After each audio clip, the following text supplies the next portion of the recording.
These are ambitious Right. targets. Let me not make it very simple. These are ambitious targets. They will require hard work at home for us to achieve. In Glasgow, PM Modi took the global forum by surprise and announced India's net zero target as 2070. This was a part of 5 other goals, which were rather ambitious. For a developing country like India, which is heavily reliant on coal, what does this mean? To answer this question, we have with us Mr. Chandra Bhushan, who is one of India's senior environmentalist and climate change expert and the CEO of iForest. Chandra, my first question to you is, it sounds very exciting. And in fact, it was very surprising because India, until very recently, there were no plans of declaring such a target. So 2070 sounds exciting, but how? How will this happen? What does this mean?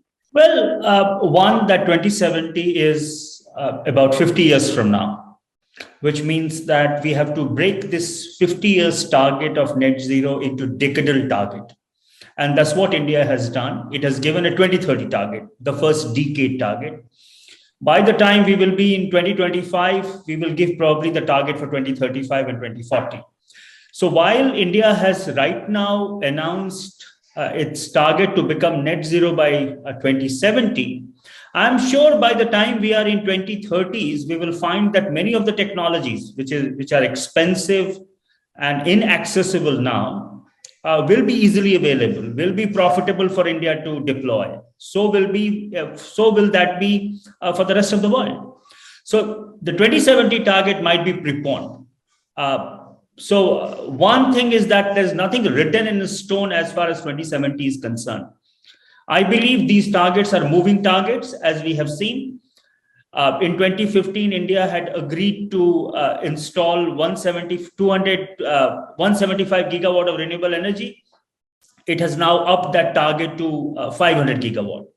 So as technology becomes available, as economics becomes favorable, you will find that these technology will be deployed more and more, and targets will become much more stringent. And these top 5 big goals, the Panchamrit, are these NDCs or are these just sort of, these are just generic goals, or are these formal NDCs for India going ahead? So I'm not very clear. Ideally, India should have enshrined these targets in NDC. That's what most countries are doing. That's what was expected from India.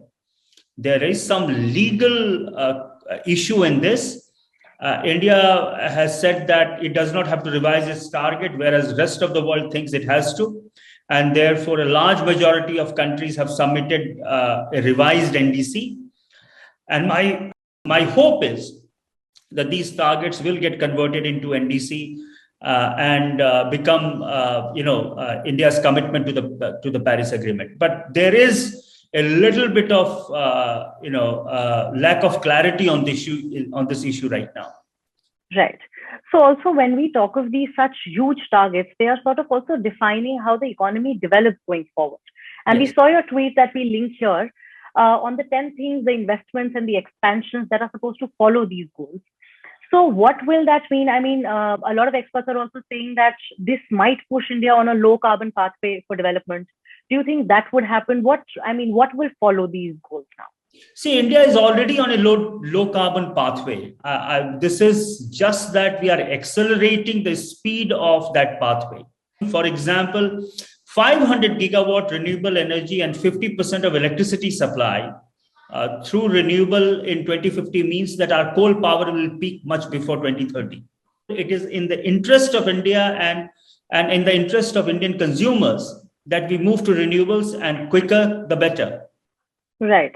Also, when we mean that we're so heavily reliant on coal, it's not just limited to just electricity and energy and power, right? There's a lot of human ecosystem that runs around the production of that coal, and how a lot of people and their lives and livelihoods and a lot of things are dependent on coal, the process, the production, all of that.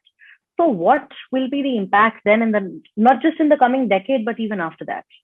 So we have, as I said, it is going to peak by 2030 and then start coming down, which means that we will take another 10, 15, 20 years for coal to actually vanish from Indian landscape, so to say.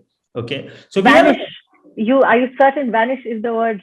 I mean, are we looking at it? Will it be? I think the way we are consuming coal now, that will vanish. If the combustion technology in coal will vanish, maybe we will continue to use coal for chemical industry.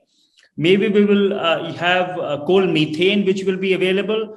Those technologies will be available. But when I say vanish, it means majority of coal use as a combustion technology will have to vanish by 2050, 2060, because it is inevitable. If we are looking at net zero globally by 2050, then fossil fuels role is going to be minimal.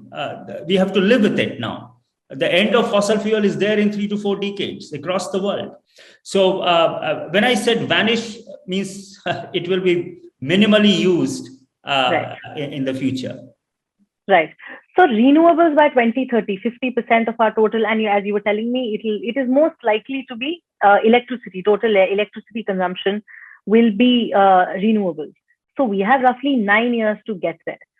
So will it be possible for us then? So there are a few things that are required to do that. Okay. The first is, how do we get investment for it? If we are talking about 500 gigawatt of renewable energy, we are talking about $500 billion. It's a simple equation. Assuming that we have already have 100 gigawatt, another 400 gigawatt will mean $400 billion. On top of it, you will require investment in storage technology and a smart grid. So my ballpark estimate is that India will need anywhere between 500 to $600 billion at least in investment to get to this target. So that is one. The first goal for us is to create an environment to attract that investment. Investment is not going to come to India just because there is demand and India has set a target. We will also have to create investor-friendly atmosphere in the country. The second thing is, these targets will not be met with current discount, the way distribution companies are designed, which means that we will have to have massive reforms in distribution companies for these kind of goals to be met. Third, we will require manpower. When your entire electricity sector is going to become renewable and a storage and a smart grid, you will require new kind of people to work in these industries. So skilling and reskilling is going to be a major agenda for India. And as you were talking about, the next important issue is just transition. All these things will only happen when people in coal producing areas are on board with this transition. We will have to make sure that there is restructuring of industry when we are closing coal mines. We have to make sure that there are investment in green industries in those areas. So the fourth target is going to be just transition. These are the minimum requirements that will have to be in place for us in next few years for these targets to be met. So my last question, Chandra, to you is, because these are ambitious targets and we as an economy, our supply chain, our systems have certain lacunae in place that we've seen over the last couple of years, a couple of decades.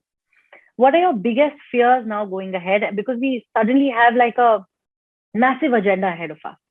What are your biggest fears? I mean, what could be potential failures that we need to watch out for, prepare for, and sort of stay away from? I think the biggest fear the biggest fear is how we are going to deal with distribution companies. So the current electricity architecture itself is the biggest fear inside my head. If we are not able to reform the sector itself, many of things that we are promising will not be fulfilled. My second fear is the reaction of the coal dominating states. If they are not on board, many of these things will not happen. Then we will have two India. One India, which is a coal dominant India, the other India, which is a green India, which is western and southern part of India, where renewable energy is coming. New manufacturing plants are being put up, electric vehicles will get manufactured, and the other part of India is the eastern India, which will remain a coal dependent India. So my second fear is, how do we deal with these federal issues? How do we make sure that these coal dependent states are on board supporting and demanding new green investment in their states? So that's my second fear. Right. Thank you so much, Chandra, for speaking with us. These were really, really comprehensive, succinct, very clear, lucid points that you made. Thank you. Thank you very much. We are truthful, unafraid and independent because of you. Now you can help our reporting from the ground. Go to thequint.com, click Become a Member tab, choose a plan and pay. Because the truth is worth it.